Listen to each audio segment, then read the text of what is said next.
প্ৰথমবাৰৰ কাৰণে ভাৰতীয় জনতা পাৰ্টি এনডিএৰ প্ৰাৰ্থী হিচাপে আহিছিলোঁ। আপোনালোকে আশীৰ্বাদ দিছিলে। 16 চনত আকৌ ভাৰতীয় জনতা পাৰ্টিয়ে মোকে প্ৰাৰ্থিত্ব প্ৰদান কৰিছিলে। প্ৰথমতকৈ দ্বিতীয়বাৰ বেছি আশীৰ্বাদ দিছিলে। কিন্তু এইবাৰ আমাৰ অসম গণ পৰিষদ আৰু ভাৰতীয় জনতা পাৰ্টি যিটো এনডিএ এইবাৰো তৃতীয়বাৰৰ কাৰণে মাৰ্ঘেৰিটা সমষ্টিত মোকে প্ৰাৰ্থিত্ব দিছে। এই প্ৰাৰ্থিত্ব দিয়াৰ বাবে সৰ্বপ্ৰথমে মই ৰাষ্ট্ৰীয় সভাপতি নীতিন নবীনজীৰ চৰণত সেৱা জনাইছোঁ।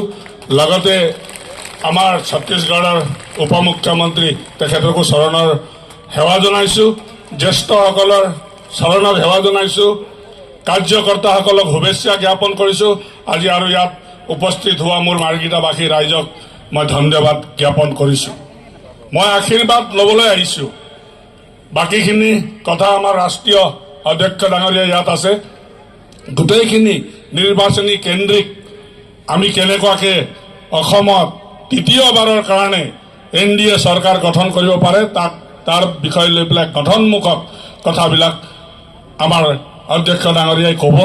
গতিকে মই ভাবোঁ আপোনালোকে যি ধৰণে আগতেও আশীৰ্বাদ দিছিলে ঠিক সেইধৰণে এইবাৰো আশীৰ্বাদ প্ৰদান কৰিব বুলি মই আশা ৰাখিছোঁ। আৰু মই এইকেইদিন আপোনালোকৰ মাজত গৈ আছোঁ আৰু ঘূৰি আছোঁ। প্ৰত্যেক ব্যক্তিজনক মই চৰণত সেৱা জনাই আছোঁ। তথাপিও আজি এই মঞ্চত পোৱাৰ বাবে আকৌ এবাৰ মই আপোনালোকৰ চৰণত সেৱা জনাইছোঁ। আৰু আমাৰ ভাৰতীয় জনতা পাৰ্টীয়ে আগতকৈও দুগুণ বেছি ভোট প্ৰদান কৰি পেলাই আপোনালোকে এইবাৰো মোক দিছপুৰ যাবলৈ আশা কৰি ৰাস্তা কৰি দিয়ে যেন বুলি ভাবিছোঁ। গতিকে মই বৰ দীঘলীয়া নকৰোঁ। অকণমান আধা ঘণ্টা আমাৰ দিলেই হ'ল আহিবলৈ। বতৰ বহুত বেয়া আছিলে, কিন্তু আমি ভাবিব লাগে আজি আমি বহুত ভাল দিনত আছোঁ যে আমাৰ ৰাষ্ট্ৰীয় অধ্যক্ষ আহি আমাৰ মঞ্চত উঠাৰ লগে লগে বতৰটো ফৰকাল হৈ গ'ল। গতিকে সকলোৱে মিলি পেলাই ৰাষ্ট্ৰীয় অধ্যক্ষক একবাৰ তালি বজাব লাগে।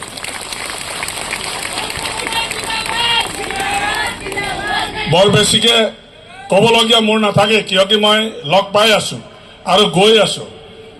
যি ধৰণে অসমত উন্নয়নৰ দিশ আগবাঢ়িছে, যি ধৰণে এনডিএ চৰকাৰৰ মুখ্যমন্ত্ৰী ডক্টৰ হিমন্ত বিশ্ব শৰ্মাই অসমখনত যিটো উন্নয়ন ধাৰাটো অব্যাহত ৰাখিছে, এই উন্নয়ন ধাৰাটো আমি আগুৱাই লৈ যাবৰ কাৰণে আকৌ এবাৰ আমি বিজেপি চৰকাৰ বনাব লাগিব। গতিকে মই ৰাইজক অনুৰোধ কৰিছোঁ, আহ্বান জনাইছোঁ, ঠিক যিধৰণে গুৱাহাটীত ডেভেলপমেণ্ট হৈ আছে সেইধৰণে আমাৰ মাৰ্ঘেৰিটা সমষ্টিও ডেভেলপমেণ্ট কৰিব লাগিব। আজি 5-10 বছৰ মই যিমানখিনি কৰিলোঁ, যিমানখিনি আৰু ৰৈ গৈছে সেইখিনি এই 5টা বছৰত আমি সম্পূৰ্ণ কৰিম বুলি আশা ৰাখিছোঁ। গতিকে মুখ্যমন্ত্ৰী ডাঙৰীয়াই কৈছে, সৌদিনাখন আশীৰ্বাদ যাত্ৰাত মাৰ্ঘেৰিটাত আহি পেলাই আপোনালোকক সকলোকে লগ পাই গৈছে।